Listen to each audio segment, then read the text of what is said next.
JB, the voice of the Rams, he did not diminish the Rams' victory. However, I do think he poo-pooed the idea of it's a precursor for this is now an NFC West mano-a-mano showdown. Rams and Niners, top two teams. He's like, no. They went to Seattle. They got somebody in the second half. They clipped them. And this is a completely different beast. And maybe he's trying to, maybe the company line is reverse psychology. Oh, I mean, sure, the Rams are 1-0, but now I got to beat the Niners. Come on. Maybe that's it. Or maybe he knows that this is probably more than they can chew. Yeah. Probably. And I do think that it's also partly what he mentioned in terms of these two teams and the matchup between McVay and Shanahan, and it's been almost completely one-sided in terms of Shanahan. And I think the number is 8. 8 straight regular season games that Shanahan and the Niners have beaten the Rams. And so you look at that combined with where these two teams are, and you'd be a fool to say the Rams come in with any level of confidence. But he did highlight Aaron Donald and his ability to come in and wreck a game, and also Matthew Stafford, who had a bad year last year and looks better going into this year. Well, he didn't just have a bad year. He missed most of the year. Yeah. Actually brings to mind a point. So I'm driving around today listening to Steiny and Goo, and this was one of those where I almost wanted to call in because I'm like, hold on a second. This comparison of McVay and Shanahan, I like the way JB said it. Each fan base would probably say, we'd like to keep our guy. Fine, great. They're both very good coaches. But at a certain point, when you're looking at their regular season record, and McVay has that in his favor, and he's got fewer losing seasons, and you'd figure that those two things match up. Okay, so here's what Goose says. Well, except for the years that Kyle hasn't ended up in the playoffs and advancing in the playoffs, well, he didn't have a healthy quarterback. Oh, but hang on a sec. You're not supposed to count that.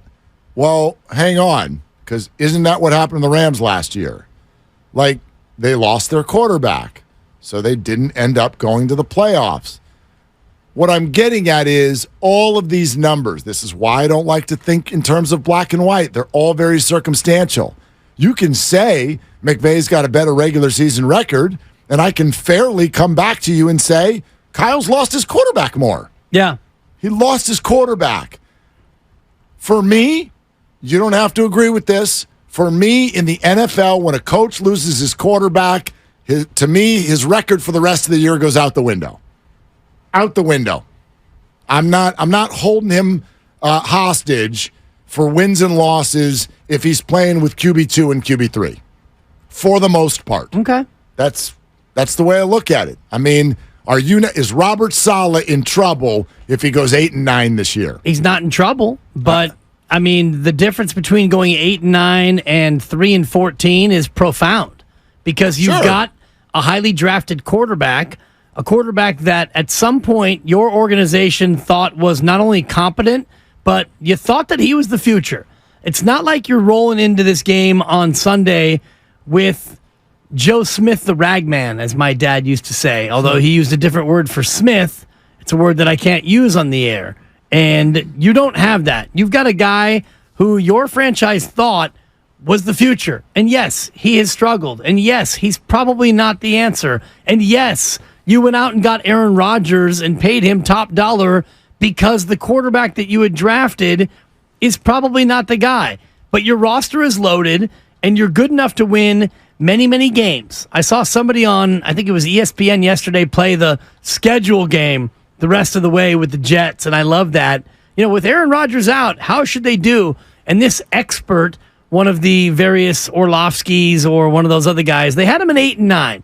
And I thought, okay, I could see 8-9 no matter what with that franchise, with that roster, with that much talent. Yep. So it's not that you completely discount the record when you lose your quarterback. Maybe not completely, but adjust a little bit. For sure. Adjust. And it also depends on who you have. And when Shanahan has to go from Garoppolo to C.J. Mullins and Nick Beathard because I consider those I two know. an Same amalgamation sensation of the same guy, then yes, the bar goes down. But for the Jets, you're going to Zach Wilson. This guy was a top 2 pick in the draft. Yeah, but that matters. I disagree. And I know that Saleh didn't draft him, but I know what you mean. It matters in terms of how we're going to view a brass and their drafting and their planning. The same way it affects the way we look at Kyle Shanahan and John Lynch with what they did with Trey Lance. But I do feel like we fall into the trap too much of, okay, you picked him 2nd or 3rd overall, so now you got to sit there in the foxhole with him and just keep getting hit in the face even after you know that he's not good. Zach Wilson's not good. So that they made that decision already. They've watched enough.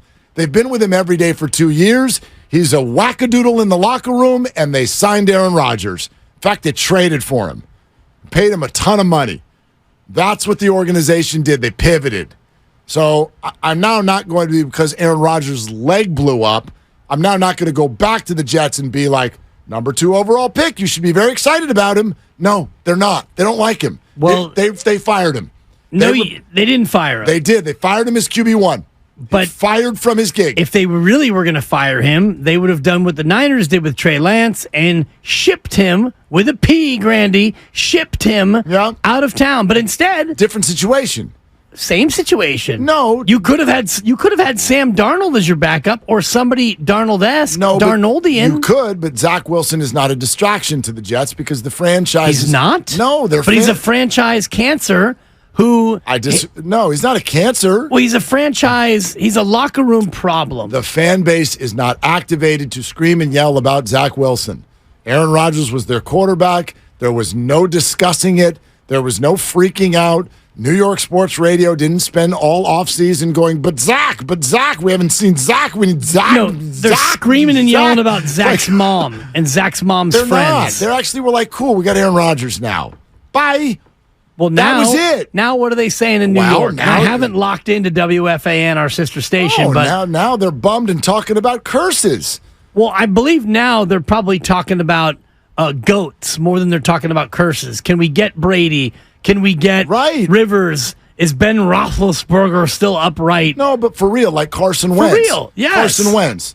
And I do think they should sign Carson Wentz. I think they'd be a better football team with Carson Wentz than they are with Zach Wilson. Who's their backup? Because I'm looking right now. Their QB3? I'm looking at ourlads.com, which does a great job of updating depth charts or depth chart around the National Football League. And I'm looking at QB. Zach Wilson is QB1 and QB2 is blank. Yeah. And QB3, blank. ESPN lists QB4? Aaron Rodgers as QB2. Right.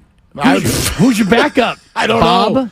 I don't know. And I mean anyway, this is a long way down the Jets rabbit hole to say that yes, when you lose your quarterback, I give you a little bit of a break. And no one should be looking at Robert Saleh and say, you know what, Bob, if you don't make the playoffs or if you're not 10-7 at least, you on the hot seat. No, he gets a lowercase p of a pass, but if you go 2-15, that's a different story to me. Well, it's a different story for me. Well, you're already 1-0. If you go 2-15, that's God. You talk about the Crabtree, the fade route. I don't think that'll happen, but I understand what you're saying. I do. But nobody is looking at Zach Wilson as a franchise QB anymore. I don't even know if the Jets are going to hang out and keep him for another 5 games. I mean, they'll keep him as the backup, but nobody is under that impression. The whole nation immediately was like, who could they get? Who could they get? Right. Nobody's like, okay, go back to, he's your number 2 overall pick, so you've got to sit in that bucket and you've got to show us who he is. No, they've decided. He's not that good. They moved on. And they're probably going to move on again at some point this year, would be my guess. Yes. And so you look at Robert Saleh, and he's 2 years in, and he's 11-23. And I know you lose Aaron Rodgers, and that's a big deal. He's one of the top quarterbacks, and he was your anchor piece.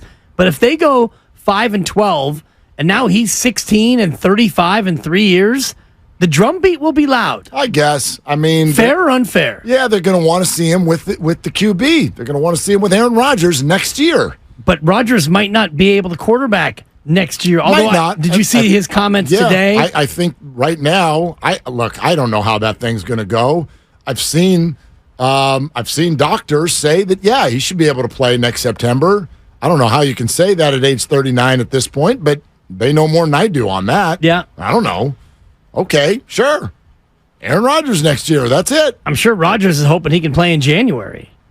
Well, that would be crazy. That would be. That would be crazy. Well, Adrian Peterson came back in 8 weeks off a torn ACL? Yeah, he wasn't 39 years old. No, and he had baby knees, though. And how the hell are the Jets going to get to January without him is the question. True. You know what I mean? Even though they're 1-0. They're in a hell of a division.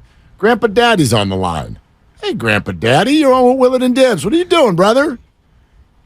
What's up, brothers? Okay, stop. You're both right. Each of you guys go to your room, okay? I love you guys. We are in our room right now, GPD. Oh, that's right. Oh, my bad. Look, man, don't cut me off, man. Please tell the fellas don't cut me off. I got a couple things to say. Love the show. You know I always love you guys. Okay, Mark, after you did the Bosa omelet, that Saturday, we did the Bosa omelet, and it took my whole freaking family, me, my wife, my 2 kids, to eat the sucker. Good Lord. Did you really? It took you 4 people to eat that? I ate pictures. that thing by myself. You're a beast. Okay, come on. I'm Grandpa Daddy, dude. My stomach ain't that big no more. I'm 60 years old. My wife, and I got 2 babies, 4 and 2, but good Lord, that's a big ass out. Excuse my language. That was a big Oh, Grandpa Daddy. You're all right. You're all right. I flipped it in one flip, dude. How can I send you the picture? I flipped it. I got a big old 12-inch pan and a big spatula, and I flipped it in one flip so it looked like a pizza, and I cut it up in pizza slices so the kids loved it. It was great. Fantastic. That's how you got to do it, man. You got to put that thing down, flip it, and reverse it. That's what you got to do. Up, flip it, rub it down. That's right. Oh, no. Yes. Hey, now, I just want to say, my $50 is still there, baby. I talked to Steiny the other day. I said, look, man, that Brock Purdy, I don't need to see no more. He is going to be, mark my words, he's going to be their next franchise quarterback. Brock, he's got a good attitude. He knows the system. He's good, and he's only going to get better, guys. I'm sorry, Dibs. I know, it's still out for you. The verdict's still out. I'm sold. He's going to do it. And watch these Niners go to the Super Bowl if he stays healthy and plays all the way. GPD, can I tell you a quick story about your $50?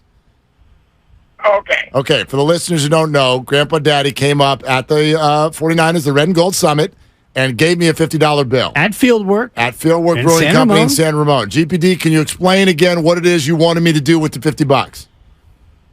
The $50 says the Niners are going to go to the Super Bowl if Brock Purdy stays healthy. I didn't say they were going to win. And if they go to the if they go there, then I'm donating it to the station because we win. And if they don't? And if they don't, donate it to the best charity that you feel deserves. So it's going to be a donation sensation either way. That's $1. However, I'm trying to find a safe space for this $50 bill because I've got it on my desk. And after about 2 weeks, my daughter keeps walking by this $50 bill, and she picks it up, and she goes, Dad, this has been sitting here for 2 weeks. What is this $50 bill doing? I think I'd like to have it. I said, you can't have that $50 bill. That's Grandpa Daddy's $50 bill. That's my 50, little Willard. And that thing is going to be donated to a good cause. It might be ours here at 95.7. It might be something else. But we're donating that to a good cause at the end of the 49ers season.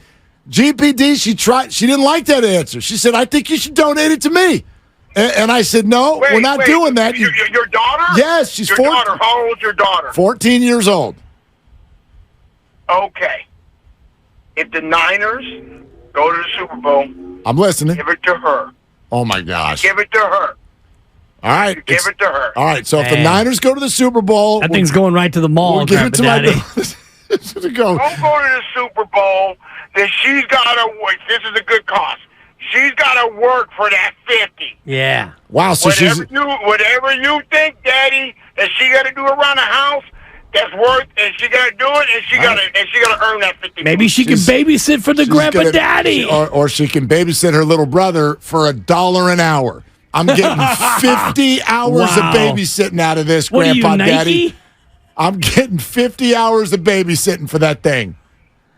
She got to come to our house and give us a date night so we can go out for a movie. All right, and make you an 8-egg omelet. Yeah. And then help you eat it. No, you can eat anything in the house. We got free-range chicken, Wagyu beef. I only do organic stuff, so she can eat whatever she wants in there. Grandpa Daddy. I'll be right there. This got really weird, which is how we like it, Grandpa Daddy. Thank you very much. That's a great call. I think what he just said is basically your daughter gets the $50 or your daughter gets the $50. It's just a matter of whether or not she's got to work for it. You kind of pressured him into that. No, I didn't. I was just telling him a story. I told her no. You're coercing listeners into giving money to your daughter is the way that is. He gave it to me already. I'm really awkward. I'm trying to fend her off. She tried to steal it. I said no. That money was for a bet with the station. That wasn't for your daughter to get a new belt. Correct. I did at not. Northgate, the Northgate Mall. Northgate. Shout out. Thank you. We'll see if she gets Rest past in Corte peace. Madera. Yeah, exactly. Town Center. Let's go. Northgate's dead, by the way. The Village. Northgate's dead? Wait, Breaking news. like About to be. dead? Well, they're turning it into apartments. No. For real? Terra Linda, Centerville, Like California. the movie theater and everything gone? That may remain. There's a Panda Express and a Pete's there that I frequent. Those also may remain because they are on the outside. On the outskirts. Okay, on the outside So- looking in. Everything inside, dead. On the That inside. theater, and just a real quick story after you, hit us with your daughter stealing your money story. Yeah, she's stealing money. That theater, it used to be part of the external Northgate before Northgate was an internal mall. That's where I saw my first ever movie, Bad News Bears, 1976. First ever movie? Yeah, you want to talk about inappropriate for an 8-year-old? Oh, my God. Coach is drinking and the like the teen romancing stuff, and Right fielder smoking. yeah, it's a little inappropriate. Yeah, but yeah. that's what you get when you're the youngest of 4. I'll tell you what, you teach yourself a thing or two in life. I when learned a you're, lot in that movie. You're the child number 4. We're presented by Fremont Bank, full service banking, no compromises. Have you ever stole $50 from your dad? Did you ever do that? Did you ever steal $50 off your dad's desk? No. But he had a thing of quarters in his underwear drawer that I was heavy into getting the quarters. You went to your dad's underwear drawer? That's where the change was. I mean- And Thrifty had ice cream for 10, 15, and 25 cents. Triple Scoop was a quarter, Mark. Change you can believe in.